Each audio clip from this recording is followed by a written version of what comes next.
Ahora procedemos al cálculo del rango o recorrido, pero para datos agrupados. Recordar que datos agrupados quiere decir datos que están en una tabla de distribución de frecuencias. Igualmente, su cálculo es muy básico. Para obtener el rango en una tabla de distribución de frecuencias, va a bastar con que restemos el límite superior de la última clase con el límite inferior de la primera clase. Entonces, vuelve a ser nuevamente una resta de límites, pero obviamente vamos a estar requiriendo que los datos se encuentren en una tabla de distribución de frecuencias. Si nos pasamos a nuestro ejercicio, aquí tenemos los datos sueltos, tenemos que proceder a la elaboración de la tabla, puesto que esa no la tenemos. Van a ser pasos muy básicos, los pasos que ya hemos realizado en los temas anteriores para la construcción de la tabla. Aquí me adelanté un poco. Como sabemos, el paso número 1 es que los datos estén ordenados de menor a mayor. Yo ya adelanté ese paso y aquí se encuentran ordenados. Aquí recordar que por lo regular el ordenamiento lo hacemos con el diagrama de tallos y hojas, pero como la mayoría de mis cantidades constaban de una sola cifra, es decir, constaban de únicamente unidades, por eso procedí a hacer el ordenamiento así directamente sin apoyarme del diagrama de tallos y hojas, pero en cualquier otra ocasión, si les parece más cómodo, el diagrama de tallos y hojas es muy práctico. Entonces el paso 1 ya está realizado, el ordenamiento ya está hecho. Procedemos a realizar el paso 2 para la construcción de la tabla. El paso 2, de hecho, es el cálculo del rango, que es una cuenta que ya tenemos hecha. El rango no es otra cosa más que al dato más grande restarle el dato menor. Eso ya lo hicimos, de hecho, en la anterior diapositiva. Es simplemente restar al 13 menos el 2 y ya tenemos ese resultado, es 11. El rango es 11. Procedemos al paso número 3, que es que detectemos el número de clases de los que va a constar nuestra tabla. Entonces, recordemos que hay dos formas para calcular el número de clases, o la raíz cuadrada o la regla de Sturges. Para más practicidad voy a realizarlo con el método de la raíz cuadrada. Recordemos, el número de clases se calcula la raíz cuadrada del número total de datos. En nuestro problema, puesto que el número de datos son 42, fueron 42 personas encuestadas, por eso se va a realizar la raíz cuadrada de 42. Pero ustedes saben que este número, de acuerdo a la situación, va a estar variando, como ya lo mencioné, de acuerdo al número total de datos de los que trate el problema. Entonces, basta con que realicemos esta cuenta. A 42 le vamos a calcular la raíz cuadrada y resultan ser 6.48. No podemos dejar este resultado en decimal. 6.48, si aplicamos un redondeo, pues viene a quedar en 6. Baja a 6. Continuamos con el paso 4, que es el cálculo de la amplitud. La amplitud también es muy sencilla de calcular. Basta con realizar la división de los dos resultados anteriores, del rango y del número de clases. Entonces se dividen 11 entre 6.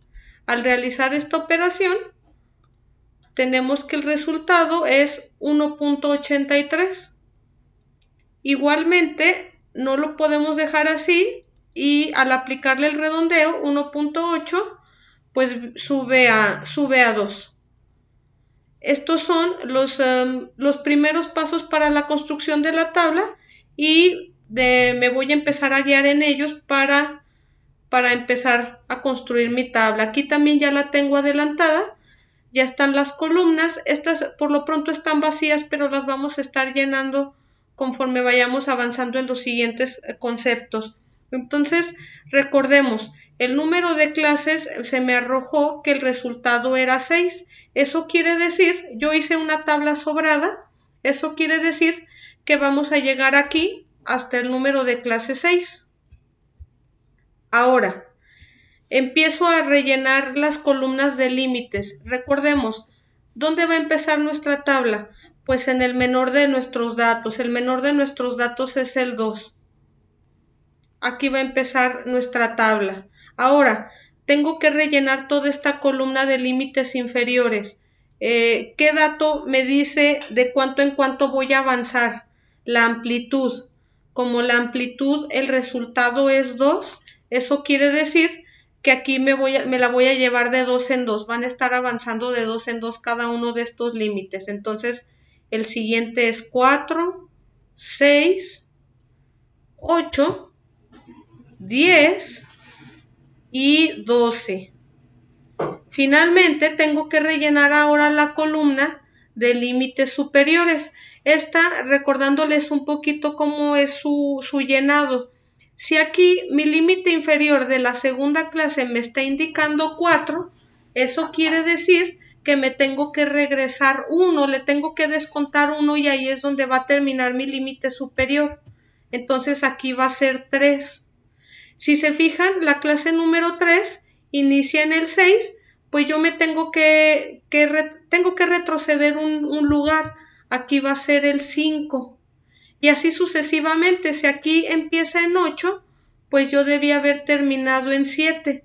De hecho, si se fijan, esta columna de límites superiores también cumple con el patrón de estar avanzando de 2 en 2. Entonces va a ser 5, 7, 9, 11 y 13. Ustedes saben también que por lo regular, a veces las tablas no precisamente terminan donde nos indicó el número de clases. Es decir, ahorita el número de clases quedó en 6. A veces no basta con llegar a la clase 6. A veces es necesario agregar alguna otra clase. ¿Cómo sé si basta con llegar a la clase 6 o voy a requerir aumentar otra clase? Pues basta con observar que mis límites abarquen la totalidad de mis datos. Si se fijan, mis límites me están indicando que voy a empezar en el 2 y voy a terminar en el 13. Y si observan los datos, precisamente el menor de ellos es el 2 y el mayor es el 13. Apenas alcanzamos a entrar con nuestros datos. Obviamente, de haber habido aquí un 14, un 15, pues habría sido necesario agregar otra clase. Entonces, hasta aquí llegamos. Ya tenemos prácticamente nuestros límites y ya estamos aptos para calcular entonces el rango para datos agrupados. Recordemos o regresémonos a la diapositiva donde están las fórmulas, tanto para datos no agrupados como para datos agrupados.